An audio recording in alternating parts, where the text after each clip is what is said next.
குருவின் பார்வை இருப்பதனால ஓரளவுக்கு எல்லாமே கண்ட்ரோல்டாக போகக்கூடிய அமைப்புகள் கட்டாயம் காட்டுதுங்கிறது தான் உண்மை. ஸோ என்னன்னா ஓரளவுக்கு பிரச்சனைகள் இருந்தாலும் ஓரளவுக்கு சமாளிக்கக்கூடிய அளவுக்கு ஆண்டு கிரகங்கள் இருக்குது. அதனால நீங்கள் நம்பிக்கை விட வேண்டாம். உங்களுக்கு செவ்வாய்கிற ராஜோகாதிபதி பார்த்தீங்கன்னா 3ஆம் இடத்துலேருந்து 4ஆம் இடத்துக்கு மாத கடைசியில் போகிறது. தொழில் வேலை ரீதியான சில முன்னேற்றங்கள்லாம் கொடுக்கக்கூடிய அமைப்பு சிம்மராசிக்காரர்களுக்கு இருக்கு. அஷ்டம சனியில எல்லாமே கைக்கு கிடைச்சது வாய்க்கு கிடைக்கவில்லைங்கிற மாதிரி ஒரு அமைப்பு தான் கொடுக்குமே ஒழிய, அதனால நம்ம மன உளைச்சல் அடையாமல் எல்லாமே ஒரு மாதிரியான வேகமாக சொல்லாமல் விவேகமாக செயல்பட்டு எமோஷ்னலை கண்ட்ரோல் பண்ணி ஓரளவுக்கு வாழ வேண்டிய ஒரு தருணமாக சிம்மராசிக்காரங்க எல்லா வயதினருக்கும் இருக்கு. வணக்கம் கிரக ரகசியம் சேனல் நேர்களே, நான் உங்கள் அன்பான சயின்டிஃபிக் வேதிக் அஸ்ட்ராலஜர் அஸ்ட்ரோரஞ்சி பேசுகிறேன். நல்லது நினைப்போம், நல்லதே நடக்கும். இந்த வீடியோவில் சிம்மராசிக்காரர்களுக்கு 2025 அக்டோபர் மாதம் எத்தகைய ஒரு மாதமாக பலாபலன்கள் நிறைந்த மாதமாக இருக்க போகுதுன்னு பார்க்குறோம். இப்போது சயின்டிஃபிக் வேதிக் அஸ்ட்ராலஜி முறையில் எந்த விதத்திலும் மிகைப்படுத்தாமல் பரிகாரங்கள் அது மாதிரி விஷயத்துக்கெல்லாம் போகாமல் உள்ளது உள்ளவாறு உங்கள் ஜோதிடத்தில் உங்கள் ஜாதகத்தில் எப்படி இருக்க போகிறது அதெல்லாம் பார்த்து அடுத்த வரக்கூடிய தசா புக்திகள் எல்லாம் எப்படி இருக்குங்கிறது பார்த்து தான் நம்ம துல்லியமான பலன்கள் எடுக்கணும். நம்ம இப்போ பார்க்க போகிறது மாத கிரகம் ஆண்டு கிரகத்தோட சஞ்சாரங்கள் சயின்டிஃபிக் வேதிக் அஸ்ட்ராலஜி முறையில் துல்லியமாக என்ன காட்டுது சிம்மராசிக்காரர்களுக்குன்னு பார்க்கும்பொழுது, அஷ்டம சனி நடந்து கொண்டு இருக்கக்கூடிய சிம்மராசிக்காரர்கள் இப்போ மக நட்சத்திரக்காரங்களாம் முழுசாக பாதிக்கப்பட்டிருக்கிறாங்க. இப்போ நமக்கு 10 ஜாதகம் வருதுன்னா 5 ஜாதகம் 4 ஜாதகம் சிம்மராசி தான் வருது. அதில் மக நட்சத்திரம் 3 ஜாதகம் வருது. ஏன்னா அவங்களுக்கு தான் 8ஆம் இடத்துல சனி இருந்து நல்லாவே ஒரு இக்கட்டான ஒரு சூழ்நிலை, மனசில் ஒரு சோர்வு, சந்தோஷம் இல்லாத ஒரு நினைவு, அது வயசு வித்தியாசம் இல்லாமல் மாணவர்களாக இருந்தாலும் சரி, குழந்தைகளாக இருந்தாலும் சரி, நடுத்தர வயதினராக இருந்தாலும் சரி, சீனியர் சிட்டிசனாக இருந்தாலும் சரி, தொழிலதிபர்களாக இருந்தாலும் வேலையில் இருக்கிறவங்களாக இருந்தாலும் ஏதோ ஒரு விஷயங்கள் மனசை படுத்துகிற மாதிரியும் மனசுக்கு ஒரு நல்ல விஷயம் கொடுக்காது. நண்பர்கள் விஷயமா இருக்கட்டும், பண விஷயமா இருக்கட்டும், வேலை திடீர்னு போகிற விஷயமா இருக்கட்டும், இல்லற வாழ்க்கையில் பிரச்சனையாக இருக்கட்டும், குழந்தைகளாக இருக்கட்டும், ஹெல்த் இஷ்யூஸாக இருக்கட்டும், சீனியர் சிட்டிசன்ஸ்க்கு இது மாதிரி பல தொல்லைகளை கொடுக்கக்கூடிய பல திடீர் மாற்றங்களை கொடுக்கக்கூடிய அமைப்புகள் சிம்மராசிக்காரர்களுக்கு போய் கொண்டிருக்கிறது. அதே சமயத்தில் குரு 11ஆம் இடத்திலிருந்து ஓரளவுக்கு அந்த அஷ்டம சனியின் தாக்கத்தை குறைத்து கொண்டிருக்கிறார் என்பதுதான் உண்மை. அதாவது கொஞ்சம் என்னதான் பிரச்சனைகள் வந்தாலும் சில லாபங்களும் சில நம்பிக்கைகளும் கொடுத்து அஷ்டமசனி நடக்கக்கூடிய சிம்மராசிக்காரர்களை கொஞ்சம் தட்டி கொடுத்து பரவாயில்லை ஜெயிச்சிருவ கவலைப்படாத அப்படிங்கிற ஒரு ஹோப்பை கொடுக்கக்கூடிய ஒரு நம்பிக்கை கொடுக்கக்கூடிய கிரகமாக 11ஆம் இடத்தில் இருக்கக்கூடிய குரு 5ஆம் இடத்தை பார்த்து வலுப்படுத்துகிறார் என்பதுதான் உண்மை. அதே சமயத்தில் 7ஆம் இடத்துல ராகும் ராசிக்குள்ள கேதும் இருந்து மனக்குழப்பங்கள், நண்பர்களிடையே சில பிரச்சனைகள், குடும்பத்தில் மன நிம்மதி இல்லாத விஷயங்கள், எதை சொன்னாலும் தப்பாக போகுது, வாயை திறந்தாவே ஆர்கியூமெண்ட்டாக தான் போகுது, குதர்க்கமான பிரச்சனைகளாக வருகிறது, நண்பர்களிடையே சரியில்லை, பங்குதாரர்களிடையே அவ்வளோ ஒன்றும் பரஸ்பர நட்பு பாராட்ட முடியல. அதே மாதிரி ஹஸ்பண்டாக இருந்தால் ஒய்ஃபாக இருந்தால் ஹஸ்பண்டுக்குள்ளேயே ஒரு சில மனக்கசப்புகள், இன்லாஸு, நம்மளுடைய அடுத்த level of relationship, blood relationship எதுவுமே கொஞ்சம் மனசுக்கு இதமாக இல்லைங்கிற அந்த ராகு அது இஷ்யூஸ் கொடுக்குறார்.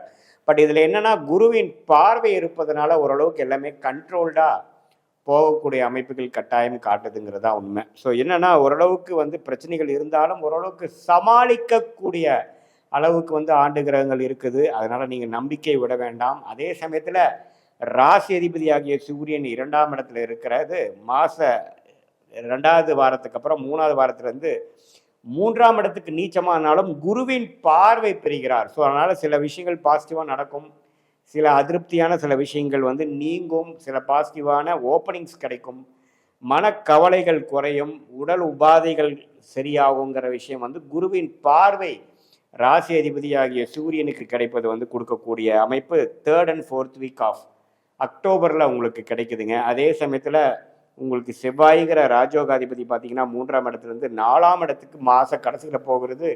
தொழில் வேலை ரீதியான சில முன்னேற்றங்கள்லாம் கொடுக்கக்கூடிய அமைப்பு சிம்மராசிக்காரர்களுக்கு இருக்குது. புதனும் பார்த்தீங்கன்னா மாதத்தின் 2nd வீக் மாறி குருவின் பரப்பரிப்பு வர்றதுனால மாணவர்கள் கொஞ்சம் மாதத்தின் 2nd வீக்லேருந்து ஓரளவுக்கு உத்வேகமாக படிக்கிறது, பழைய இதோட கொஞ்சம் இம்ப்ரூவ்மெண்ட்டோடு இருக்கிறது, ஃபோக்கஸோடு இருக்கிறது, கான்சன்ட்ரேஷன் இருக்கிறது, கொஞ்சம் காம்படிட்டிவ் எக்ஸாம்ஸ் கிளியர் பண்ணுறவங்களுக்கு ஒரு ஃபோக்கஸும் என்ன பண்ணணுங்கிற விஷயங்கள் கிடைக்கிறது. அதே சமயத்தில் என்ன ஹையர் ஸ்டடீஸ் பண்ணணும், டாக்குமெண்டேஷன் லெவலில் இருக்கிறவங்க, கிரியேட்டிவ் லைனில் இருக்கிறவங்க, மீடியா துறையில் இருக்கிறவங்க, அவங்களுக்கு எல்லாமே ஓரளவுக்கு பாசிட்டிவான ரிசல்ட் செகண்ட் வீக்லேருந்து ஓரளவுக்கு அஸ்தம சனி நடுவிலும் சில விஷயங்கள் கொஞ்சம் சாதகமாக நடக்குது அப்படிங்கிற மாதிரி ஒரு அமைப்பு வந்து கொடுக்கக்கூடிய அமைப்பு உண்டு.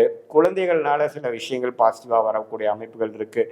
ஏன்னா குழந்தை பாவத்தை குரு பார்க்கறது, அதே சமயத்தில் சனி பார்த்தாலும் ஏதோ ஒன்று சரியில்லைனாலும் ஒன்று பாசிட்டிவாக இருக்குதுங்கிற அளவுக்கு சில விஷயங்கள் நடக்கக்கூடிய அமைப்பு இருக்குது. காதல் விஷயங்களும் கொஞ்சம் இப்போ இந்த டைமில் கொஞ்சம் கேர்ஃபுல்லாக இருக்கணும். ஏன்னா இக்கட்டான ஒரு சூழ்நிலை கொடுக்கும்.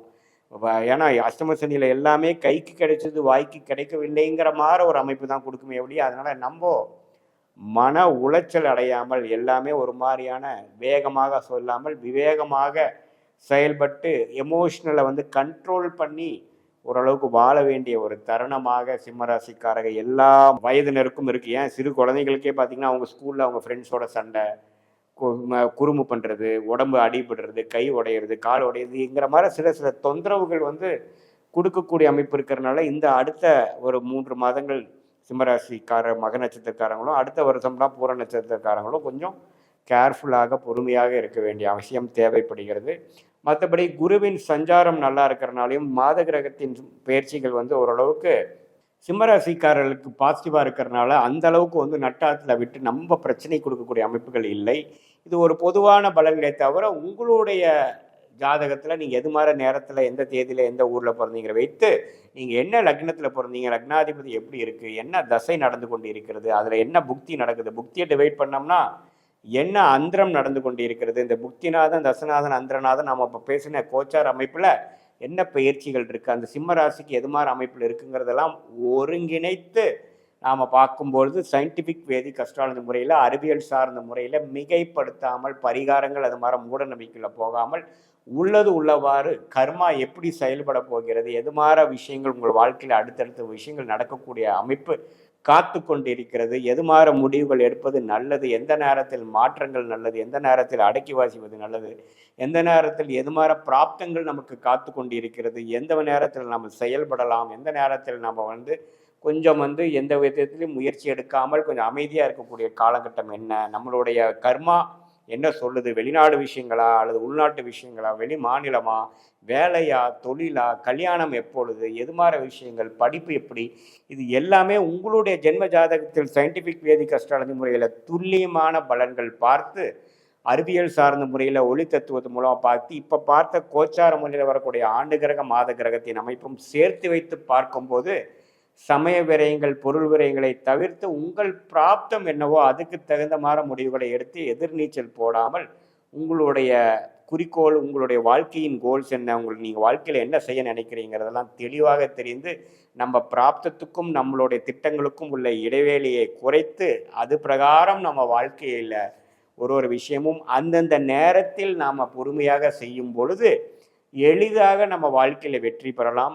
இதனால என்னன்னா அந்த இந்திய வேத ஜோதிடத்தில் என்ன நம்ம தெரிஞ்சுக்கிறோம்னா நம்மளுடைய கர்மா எப்படி செயல்படுகிறது, நம்ம என்ன எத்தனையோ எண்ணங்களோடு இருக்கலாம், எத்தனையோ கனவுகள் இருக்கலாம், நமக்கு என்ன காத்து கொண்டிருக்கிறதுங்கிறது ஓரளவுக்கு நமக்கு எது வரும் எது வராது எது மாதிரி விஷயம் காட்டுகிறதுங்கிறது நம்ம தெரிஞ்சிட்டோம்னா அதுக்கு தகுந்த மாற நம்மளுடைய வாழ்க்கை திட்டங்களையும் வாழ்க்கை எண்ணங்களையும் நம்ம கொண்டு போகிறது தேவையற்ற சமய விரயங்கள் தேவையற்ற பொருள் விரயங்களை தவிர்த்து எந்த நேரத்தில் எது செய்யலாம் அவசரப்படாமல் தப்பான முடிவுகளை எடுத்து, ஏன்னா இந்த காலத்தில் எந்த ஒரு முடிவும் தப்பாக எடுத்தாலும் அதிலிருந்து நம்ம திருத்தி கொள்ளுவது மிகப்பெரிய கடினமாக இருக்குது. ஏன்னா எல்லாத்துக்கும் பண விரயங்கள், எல்லாத்துக்கும் சமய விரயங்கள். ஸோ அதை தவிர்த்து நம்மளுடைய பிராப்தத்துக்கு நிகரான வாழ்க்கை சம்பவங்களை அமைப்புவேமானால் எளிதில் நாம் வெற்றி பெறலாம் என்பதை என கேட்டுக்கொள்கிறேன். மீண்டும் மற்றொரு காணொலியில் கண்டிப்போம். நன்றி, வணக்கம்.